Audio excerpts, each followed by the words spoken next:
Skye here. Today we're going to talk about a subject that has perplexed artists for centuries. And it doesn't matter whether you're a seasoned pro or you're an amateur just starting out for the first time. What is it? It's called painter's block.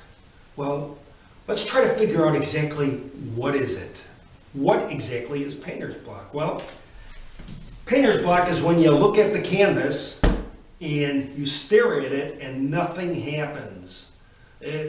You want to create this masterpiece because your heart says so, but it's just not working. You know, your brain is not connecting with your heart. That's what painter block is. It's when your brain does not connect with your heart. Now, it's kind of funny because when you start out, you won't even use your brain anymore. All of a sudden your heart will take over. And a good example of this would be, have you ever done something, you started out maybe painting at like say 4 o'clock in the afternoon, and then all of a sudden you look at the clock and it's 4 in the morning and you wonder what the heck happened to the time. Well, that's because you were so involved in doing the work that you didn't think about it. You went into that zone, that special zone between spirit and soul.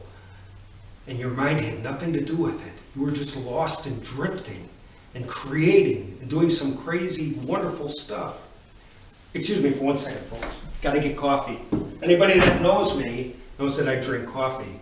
Quickly, the doctor told me that, I should only drink decaffeinated because of my blood pressure. And I talked him into having 1 cup a day. He said I could have 1 cup, and I'm going to share that with you.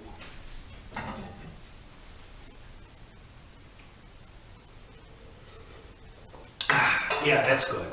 Okay, so let me put this down before I break it. So, painter's block, that's when the mind and the soul are not connected. Well, what do? How do we fix that? Well, there's a number of ways that you can fix it, a few different things. One thing you could do is to do references. Now, a lot of people don't realize that you, as an artist, you're not supposed to know everything.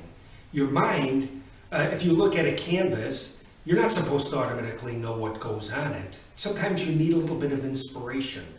Now, I never use references, and one time that I painted at this benefit, it was for nonprofit, and it was 25 artists that got together to paint, and at the end we were going to auction off the work for charity. And I started painting alongside the other artists, and I got into it about maybe a few hours, and I decided I'm going to have my little coffee break, take a walk around, and my coffee here, take a walk around and look and see what the other artists are doing. Well, all of them shared one thing in common, and what was that? They had references. And I'm looking, an artist was painting a street scene, he had different pictures of street scenes. Another artist was painting flowers, they had different pictures of flowers. So there's something for you. Maybe have references. That might be enough to help you get your jump start by putting references on the side. Now, collecting references can be very beneficial, but you never want to copy, especially if you're using references of other artists' work, never ever copy the work. Well, how can you use these references? How will they be of help to you? Well, you could collect references because of color. You could collect references because of composition and collect them for inspiration. I had probably told you this story many times. When I first started painting again, after not painting for 41 years, I saw this artist painting abstracts, and he was in North Carolina. Well, I live in Illinois here. And I drove that same day. I saw him on YouTube, and I got all inspired. And I had never really understood abstracts, but I really got inspired. And I drove 800 miles to go find this man, and when I sat in his studio and he painted, I was totally inspired, and at the end he came and he shook my hand and he covered me all full of paint. And this is probably the sweater I was wearing at the time, and it still has paint all over it. I mean, he really splashed me. I didn't wash my hands for a week, like a typical groupie. And, did I spill coffee? No. Don't want to spill that. So I got inspired, and my whole life changed because all of a sudden I understood abstracts. I got it. I totally understood. So, but I noticed that he had references.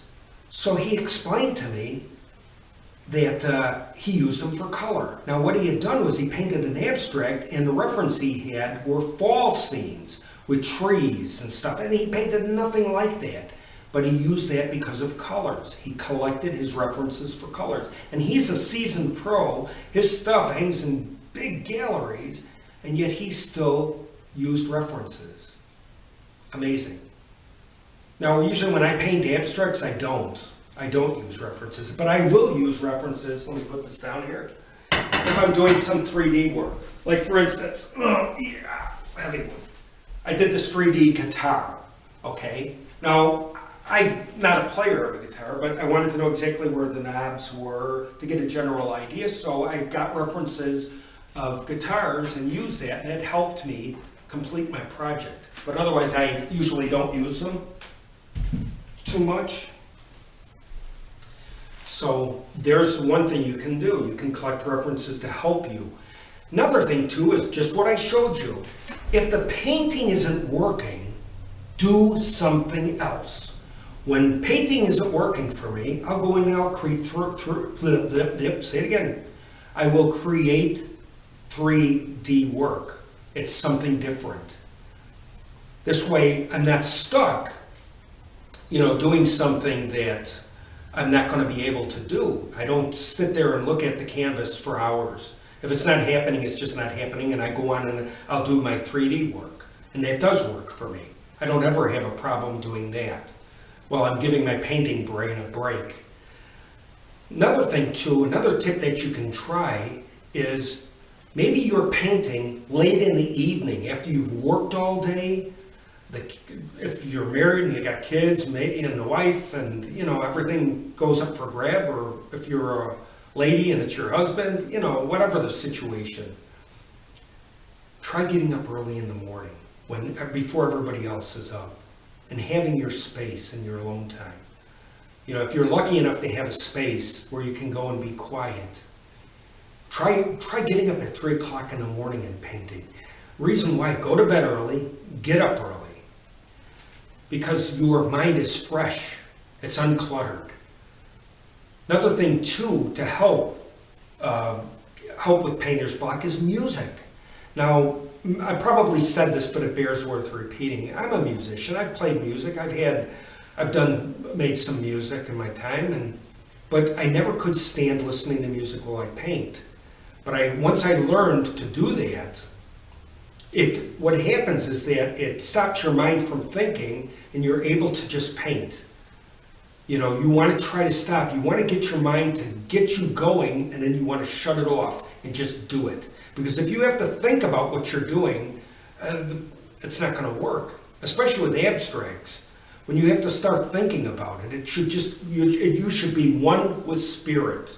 The spirit should be within you, and you should be flowing, and you should have no concentration as far as time goes. Time is irrelevant when you're an artist and you're doing your work.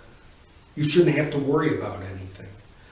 So you want to go into any art that you do with a free mind, because free mind causes if it's not free, if you don't have a free mind, it causes a blocked mind. And you need this to get this going. It's very important. You just need your jump start. So another words you can use jump starts for references, or you could maybe as simple as getting up early in the morning. But those are little tricks and techniques. But if still nothing is happening and you can't do it, let it go, don't push it. Because if you painted something and you were happy with it in the past, you will do it again. It's just maybe not your time to do it. Give it a break. Try something different. The graveyard is filled with people that have never discovered their talents. Don't you be one of them. Try everything.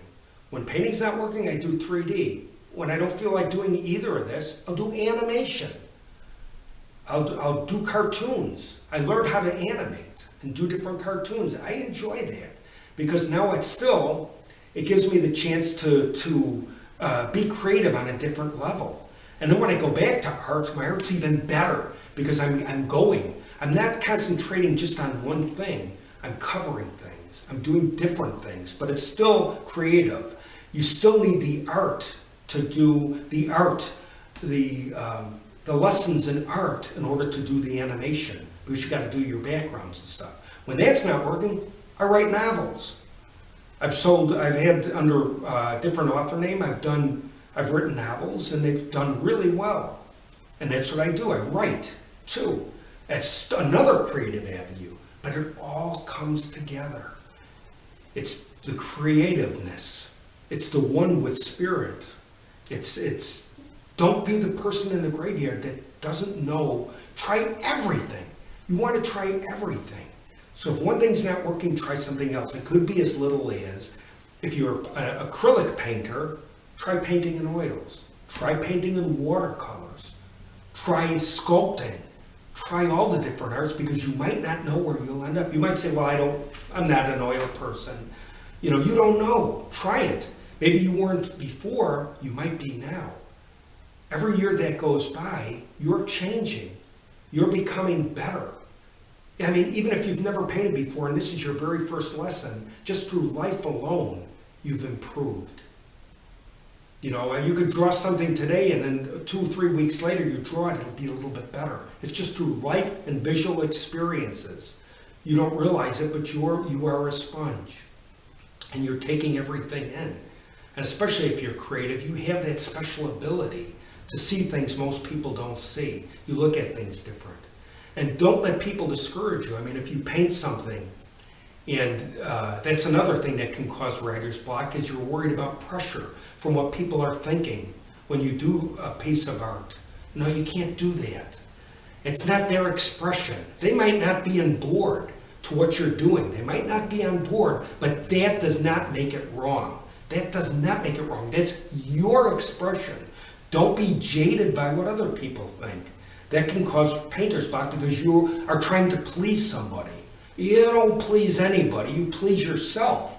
You are the most important thing. If you take paint and just slap it on the canvas and you love it, that's the way you felt. That was you. That was your energy and your power going into that. And if you are happy with it, that's all that matters. And don't worry about it, because if you love it, there are other people that will love it too. You might not have found your niche right away. You might not have found your audience, but there is an audience. They are there. And if they aren't, so what? You do what you have to do and what will make you happy. So be creative. If you're watching TV, try not watching TV for a month. What point is it? You're sitting there getting entertained when you could be creating something wonderful and doing something as an artist. TV tends to clog. It clogs up your mind. It's a waste of time. I mean, I understand that if you've worked hard all day, watching TV sometimes helps relax you. It's a relaxing point. But don't let that control your life. All the time that you're sitting around watching the boob tube, which is watching you, you're not creating. You're not being true. Nothing fulfills and enriches your life than art. And that's what you should be doing. Some sort of art, in something in the art field. Whether it's painting, writing, cartooning, whatever you do, be creative. Because the point comes down to one thing and one thing only. You want to make sure that you build up enough of a reserve to leave hundreds of paintings for your kids so that when you pass away, they're swearing about it. You want to drive them nuts. And even if you don't sell any work, keep creating. You want to leave this big amount and drive them crazy. Leave your mark in the world. Every painting you do leaves your mark. And when you sell a painting to somebody that believes in you and loves your work, they're hanging a representation of you. It's leaving your mark somewhere. You're not going to die with nothing to your credit. Sitting watching TV all day and being not productive is not leaving your mark on the world. It's not meant to be that way. You're meant to touch others. And as an artist, you touch other people with your work. And that's what you do, whether it's the art, the writing, the animation, whatever. Try to find your niche. Try to explore yourself, because it's a big world out there. Don't be stuck in one thing. Leave your mark to the world. It's important. It's very important, because it's you. You're an artist. And you're the best you can be, and you always will be that way. Even if it's just in your eyes. You're a genius. You are a genius. Everything you do has got power and depth to it. You do. And maybe not everybody will be on board, but if you are, that's the main thing. So get out there and create and be the best you can be. And painter's block, don't let it get you discouraged. It happens. Try to find ways to get around it, like going out for a walk or doing something with the family. Just get away. Get away from it for a little bit, too. That helps. But always collect your references and look at what other artists do for inspiration. And it's a great world out there, folks. And there's a lot of stuff you can do. Do it. And enjoy your life and be the best you can be. Be the best artist you can be. Okay, well, painter's block basically then is this needs to get a jump start. So it could be a visual jump start or maybe just taking a break. So it's something as simple as just taking a break. But don't get frustrated. Just don't get frustrated. Because remember one thing, canvases are meant to be painted on. And what that means is that no matter what you do, you can always paint over it. So don't be afraid. And even if nothing is happening, slapping those colors on is still better than watching TV. Even if you don't produce a painting you like, you're still moving in a direction. You're moving in a positive direction. And you learn. Sometimes some of your best things will happen when you least expect it. They're called happy accidents. And I've painted a few myself. And just keep painting and enjoying your life. And God bless, and be the best artist you can be. And hopefully, painter's block won't be a problem for you. And maybe just those couple little tips may be all the difference in the world. And I can't quite think of anything else right now. But, well, folks, I'm having my coffee. And God bless you. And thank you very much for watching me instead of TV.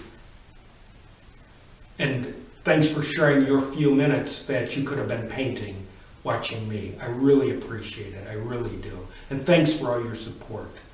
Bless you. And happy painting. Paint that masterpiece while I drink my coffee. Woo-woo.